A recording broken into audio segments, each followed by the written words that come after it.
Bismillahirrahmanirrahim.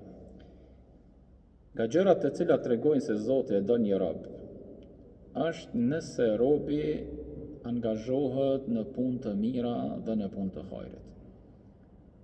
Ka se kur robi është në rrugën e duhur dhe angazhohet me punë të mira, atëherë ky është një argument i fuqishëm se Zoti e don këtë rob.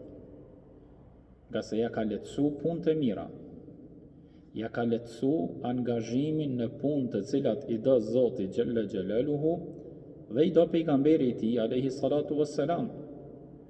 Ka thonë Allahu në Kur'an, e sa u përket të Zoti atyre që japin, pra nga pasuria që Zoti ju ka dhënë, dhe janë të devotshëm, kanë frikë respekt ndaj Zotit, dhe besojnë fuqishëm në të mirën, që është fjala për besimin fen, ne atyre, thotë Zoti, do t'ja vlerësojmë punë të mira. Dërsa pejgamberi alayhi salatu wassalam çfarë ka thonë? Kur Allahu ja don të mirën një robit të tij, thotë e shfrytëzon atë.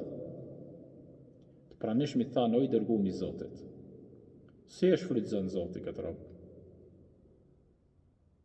Tha, ja mundson që të bën punë të mira para se t'i vijë vdekja. Pra nëse robit i mundsohet që t'jetë prej atyre që bën punë të mira, e angazhon Allahun në punë të hajrit, e angazhon Allahun në punë të cilat është i kënaqur me to, e angazhon Allahun në punë me të cilat pejgamberi alayhi salatu wassalam ka porosit me to, atëherë le ta dinë se me të vërtetë Zoti ja don të mirën këtij robi.